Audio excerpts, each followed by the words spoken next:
Joining us now for all the royals and entertainment news is News Corp columnist Angela Mollard. Angela, great to see you. Great to see you too, Gabriella. Meghan Markle, she may have stepped down from royal duties more than 5 years ago, but she keeps taking aim at the monarchy. The Duchess of Sussex has made reportedly at least half a dozen swipes at the royal family this year, and it's only June. So bring us up to speed.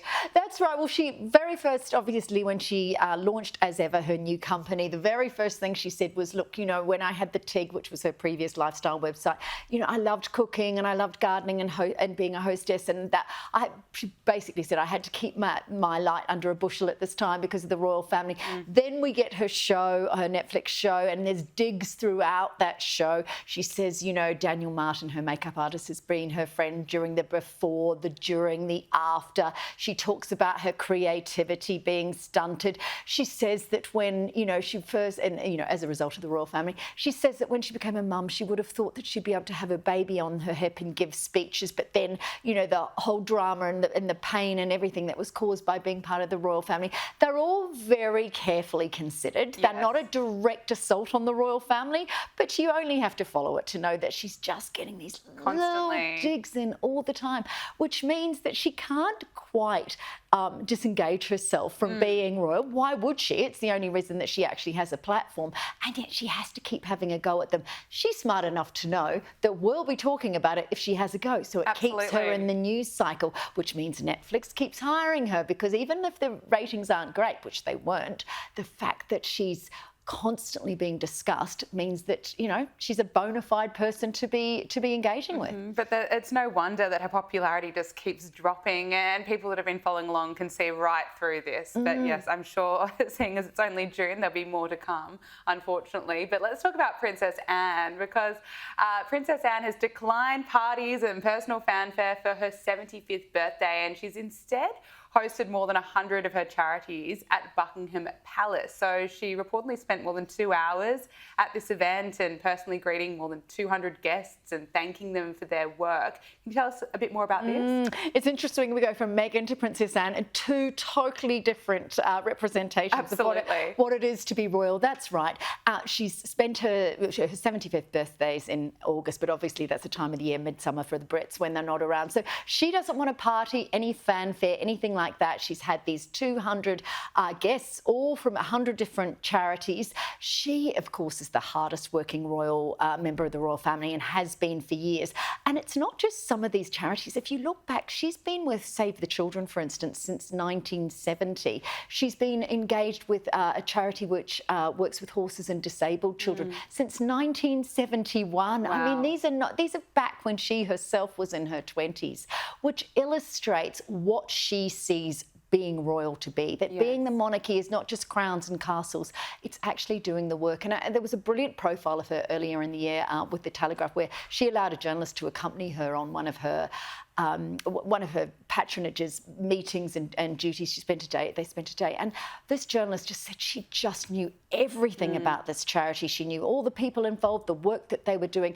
So lending her name to it, of course, draws attention to it, allows for better fundraising. This is, of course, what the royal family, the whole ethos of the royal family for generations. Incredible. I absolutely love to hear it. Now, there's been a bit of parking and neighbour drama involving the King. Residents living near King Charles's Highgrove house are apparently frustrated that they can't get a park in summer because of all the visitors to the royal mansion. So they apparently have to pay £650 a year for a season ticket. And locals say that they struggle to find a spot all day due to, you know, there's so many people parking there to visit the house. It just shows how popular the King is. That's right. This is Highgrove, which is the house that he lives in with Camilla. This is a private house, and it's only the gardens that are open, but it's open for these summer months. Can you imagine, though? You've paid effectively 1,200 Australian dollars to park your car there. There's no designated parking just for the residents. So those bus loads, those visitors, they can just pull in there. They can whack into anyone's car. There's people who live in these houses that, you know, have disabilities that can't get to their car to get to hospital appointments. So, but you can imagine, you know, somebody said to the King, you know, do you think we might be able to, you know, have more parking at Highgrove? If that were the case, no way. They don't want the public there. So while they're happy to open the gardens to show them, And look, it's great for the local village, of course, in terms of tourism and spending in the village. It's not great if you live there. They're going to have to, I mean, they just have to put up those little orange cones, wouldn't they? To keep people out. The parking spot. Now, Donald Trump is coming to London in September. He'll be the first US president to have 2 state visits, and this is apparently causing a few headaches because of the president's expectations. So there are negotiations happening right behind the scenes because of what Trump wants. What's going on here? It's hard to believe that President Trump has expectations, doesn't it? Look, he's, as you say, coming over in September, second visit. The thing is that what he would love, of course, is to visit Buckingham Palace and to ride down the Mall in one of those state carriages, which, of course, the Chinese president, Xi Jinping, he did that back in 2015 or 16, I believe it was. Now, anything that another president or prime minister does, Trump wants to do. The trouble with these carriages, though, is they don't have suitable armoury, and obviously Trump is the greatest assassination risk probably in the modern world. So they can't get him in one of the carriages, but they've got to keep him happy other ways. So there's lots of that. He also can't go to Buckingham Palace because that's under renovation. But it's a headache for the palace, because when he came last time, the Queen, he was flying by helicopter between the palace and the High Commission where he was staying, the US Commission.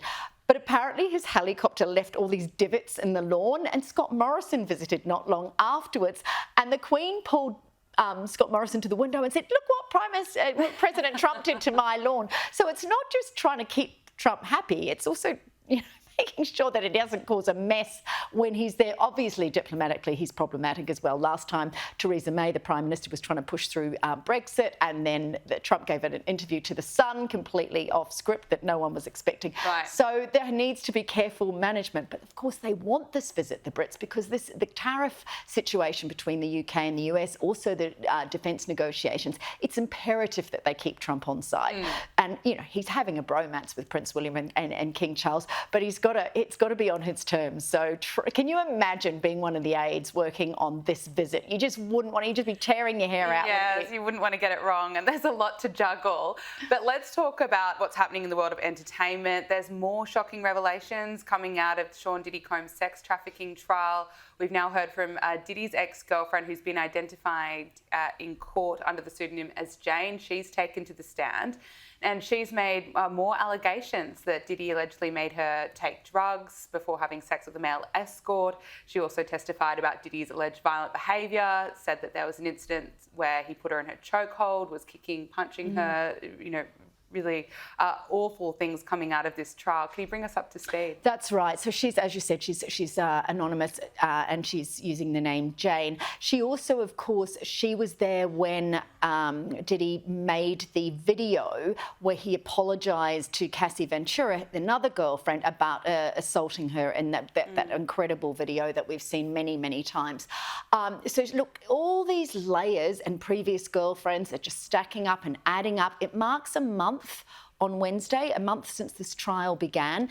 Look, there just seems to be more corroboration of the claims. And, it's really distressing hearing a lot of this evidence. Look, Diddy's pushed back on one witness saying that, her claims that he held her over a balcony should be a mistrial because that he couldn't have been in Los Angeles at the time, and the prosecution knew this. So he's always constantly, and his team are trying to muddy the waters along the way. But it's very compelling evidence at this stage, isn't it? I mean, only, as we know, allegations. But look, the fact that we keep, and look, I think, Gabriella, it's the fact that each allegation seems to mirror the previous one. So the evidence, it's aligned with each witness. So, I mean, an interesting case. We can never know a case until it comes to its conclusion. But, he'll have minimum 15 years if he's found guilty of these charges. Yes. Now, finally, there's been a major development in Justin Baldoni's lawsuit against Blake Lively, Ryan Reynolds and their publicist. A judge has tossed out the $400 million lawsuit, a major blow to Justin Baldoni. Blake Lively's lawyer says that this is a total victory, complete vindication. Can you tell us about this case? So this is a defamation case that Baldoni has brought against Blake Lively and her husband, basically saying that what they've said about him is defamatory. Now, the judge has come back and said all all of this has been, or anything they've said has been delivered in legal argument as part of the allegations against Baldoni. So of course it's not, it can't be seen as defamation. So it's a risky talk to bring this case. He, of course, at this stage, yes, the judge has thrown it out, but we don't know what costs he will have to pay to the Lively team. But this just gets nastier and more toxic. It is a win for Blake Lively. The case, the sort of bulk of this case, of course, with her allegations against him about what happened on set, about lack of consent, that sort of thing, that's still due to go to trial, of course, in March 2026. But the toxicity between this pair will mean that once we get to March next year, all eyes will be on that case. Absolutely. Angela Mollard, thank you so much for joining us. Thanks.